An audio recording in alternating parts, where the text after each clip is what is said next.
The opening scene is set in the year 1879, and we see a small group of pioneers exploring the unknown territories. Amid their journeys, an immigrant from Ireland named Fergus Coffey falls in love with a resident of one of these settlements named Mary Ann Stewart. One night, Mary Ann's family is attacked by a group of unknown invaders. Sensing the imminent danger, the father instructs his 4 children to hide in the basement while he confronts the attackers alone. Soon, some gunshots and the father's screams can be heard. If this were modern America, those sounds would mean a party, but it's not, so this devastates the children. But before they can react, they detect movement on the floorboards above them. The children maintain as much silence as they can, but despite this, something breaches their hiding place and assaults the entire family. The following day, Fergus visits his lover's house, but discovers it empty. He then goes to the neighboring houses, where he notices several deceased bodies. Believing that the kidnappers are hostile Native Americans, Fergus decides to assemble a team of volunteers to search for the missing people. In the next scene, we are introduced to a guy named William Parcher, who is enjoying a meal with his wife and their teenage son, Dobie. Their happy time is soon disrupted by Fergus, who shares the news of the missing people. Upon hearing this, William agrees to join the search team. Dobie's mother insists that her son also accompany them, as she believes that the expedition will help him become a real man. Upon returning to the site of the tragedy, William notices that the victims bear peculiar cuts on their necks, leaving him puzzled about the weapon used by the assailants. He also discovers a mysterious hole in the yard, the origin of which remains uncertain. Shortly thereafter, the volunteers from various ranches in the country gather at the settlement, including an administrator named John Clay and a freedman in pursuit of fortune named Callahan. An arrogant officer, Henry Victor, along with a cavalry unit, takes command of the group. Together, they bury the deceased in the yard before embarking on their mission. While on their way, William's horse unexpectedly gets stuck in freshly dug ground and topples over. However, they don't pay much attention to this and continue on their journey, unaware of the fact that there's something covered with blood in the ground. After some time, they spot a young Native American from a distance. Henry fires at the boy's horse and rushes to apprehend him. William pulls out a picture of the Stewart family and inquires if he has seen them, but the boy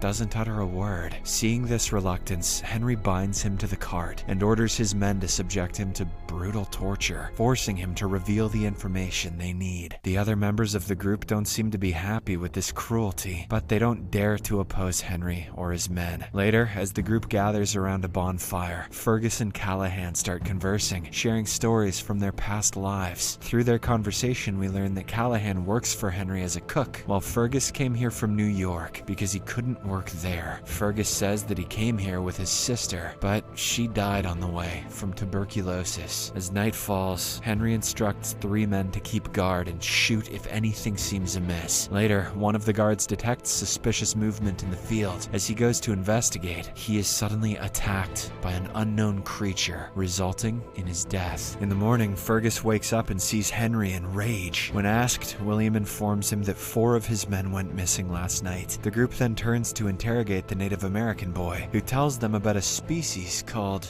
the Burrowers. The boy claims that the white men have become the Burrowers' favorite, and they'll be hunted down one after another. Henry and his men say they're called Tremors, and they've seen that movie, so they don't believe in his claims and proceed to torture the boy again. Seeing this, the administrator John becomes furious and kicks one of Henry's men away. This leads to an intense confrontation between Henry and John, but the others manage to defuse the tension. A few moments later, the group also notices several holes in the field, resembling the one from the earlier scene. Afterwards, Fergus, William, Dobie, and John make the decision to separate from Henry's group and continue the search mission alone. As night falls, the group decides to stop and rest. While gathered around the fire, they discuss their next course of action. None of them have any knowledge of the Burrowers, leaving them with no leads to follow. A short while later, a sound catches their attention, prompting them to go on high alert. They are nearly ready to open fire when they discover that the source of the noise was Callahan, who has also chosen to abandon Henry. In the morning, morning, the group resumes their journey in search of clues. Along their path, they encounter numerous holes and soon stumble upon an abandoned wagon. While taking a break there, Dobie spots a clump of blonde hair sticking out from the ground. He curiously proceeds to pull it out, only to be startled by something underground. The group members gather around and start digging. Much to their astonishment, they find the body of a girl with her eyes open. Upon hauling her out, they notice a deep cut in her neck, just like the one they saw earlier. Suddenly, they hear a sound coming from her shoe. On removing it, they are shocked to learn that the girl is still alive as she is moving her toe. The group wonders why the American Indians are burying the people alive. Fergus is filled with worry, fearing Mary Ann might share a similar fate. The next morning, Dobie is instructed to take the girl to the nearest settlement for medical assistance, while the rest of them continue with their mission. As they venture into the woods, the group senses someone tailing them. Soon after, a tribesman lifts up his gun to greet them, but Fergus, mistaking it for a threat, opens fire. This enrages John, and he shoves him off his horse. His wrong move puts the entire group in danger. Not long after, the tribesmen open fire, and John is the first one to be killed. Reacting quickly, Fergus, William, and Callahan take cover behind a dead horse before retaliating. In the meantime, Dobie and the paralyzed girl stop in the middle of a field to take a break. He carefully lowers her to the ground and kisses her on the lips before laying beside her. "This is not what your parents meant by becoming a man, Dobie." Just then, Dobie is attacked by a gray-colored creature which cuts his neck and spits liquid, paralyzing him just like the girl. The creature then drags him to a particular area and buries him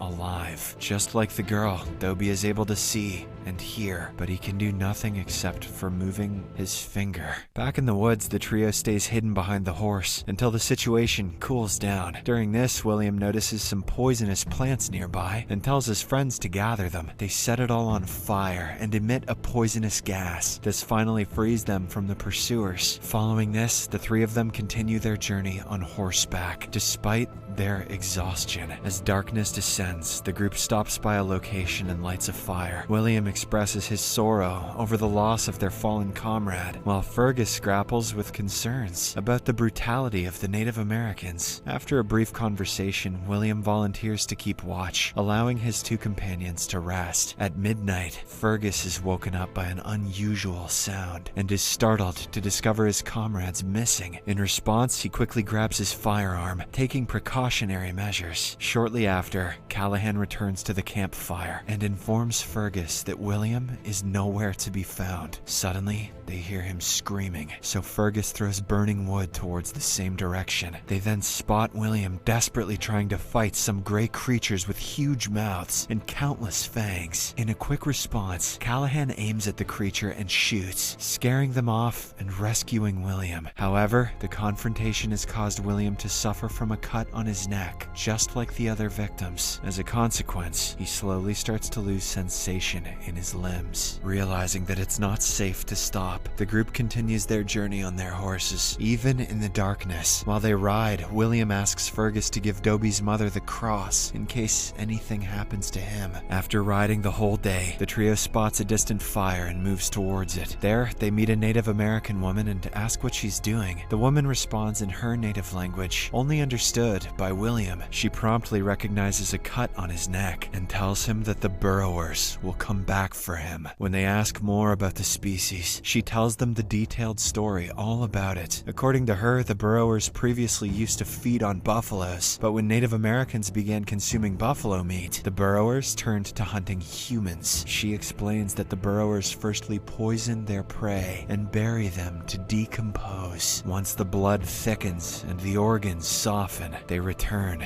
to feed. One tribe in particular, called the Ute, are experienced in fighting the burrowers. With this information in hand, the group, along with the woman, head off in search of the Ute tribe. After some time, the woman notices that William's wound is covered with a rash and says that it'll now be easier for the burrowers to find him. However, Fergus and Callahan don't understand what she's saying, so they ask William. The latter, who fears that his comrades will abandon him, says something else to them. After a long ride, William suggests they stop near a pole and wait for the Ute to find them. The woman insists that it's unsafe to remain in that spot and urges them to keep moving. Nevertheless, William disregards her advice, while the rest of the group members don't understand. Night falls, and they gather around a bonfire. By this time, William's body seems to have started getting paralyzed, and he can hardly move. At midnight, the group hears the sound of the burrowers, prompting them to stay vigilant. As soon as they spot the creatures, they start shooting. Unfortunately, William, who is unable to aim properly, ends up shooting Callahan's leg. William is definitely posting a negative KD for the squad. Sensing the imminent danger, the woman resorts to sign language, urgently signaling for them to vacate the area. Following this, Fergus helps the injured Callahan and William to get back to their horses before riding away. On the way, they're confronted by two armed men from the Ute tribe. These men notice William's injury and decide to take them with them, explaining that they use sick people as bait. The remaining comrades attempt to resist, but the two Ute tribesmen hold them at gunpoint before leaving with William. In the process, one of the Ute inadvertently drops a belt containing items belonging to those who they've used as bait. As they depart, Fergus retrieves the belt and discovers Mary Ann's brooch within it, which leaves him deeply distraught. Realizing that their search is now useless, Callahan suggests they return home. However, Fergus decides to go after William, as he must find a way to destroy the burrowers before they kill the other families. In the next scene, Fergus ventures through the woods, following the suspicious sounds and footsteps. Not long after, one of the Ute tribesmen ambushes him from behind, but Fergus manages to retrieve his gun and shoot him dead. At that moment, he hears William's anguished cries, prompting him to run in that direction. Upon arrival, Fergus finds William bound to a tree, paralyzed, but before he can free him, the burrowers emerge from the darkness. Terrified, Fergus tries to run away, but his foot accidentally gets on a trap, causing him to be stuck in the shackle. William tries to fend them off, but he can barely raise his hand to aim. As a result, he accidentally shoots a Ute at a distance. -2 now. Following this, the burrowers surround William and begin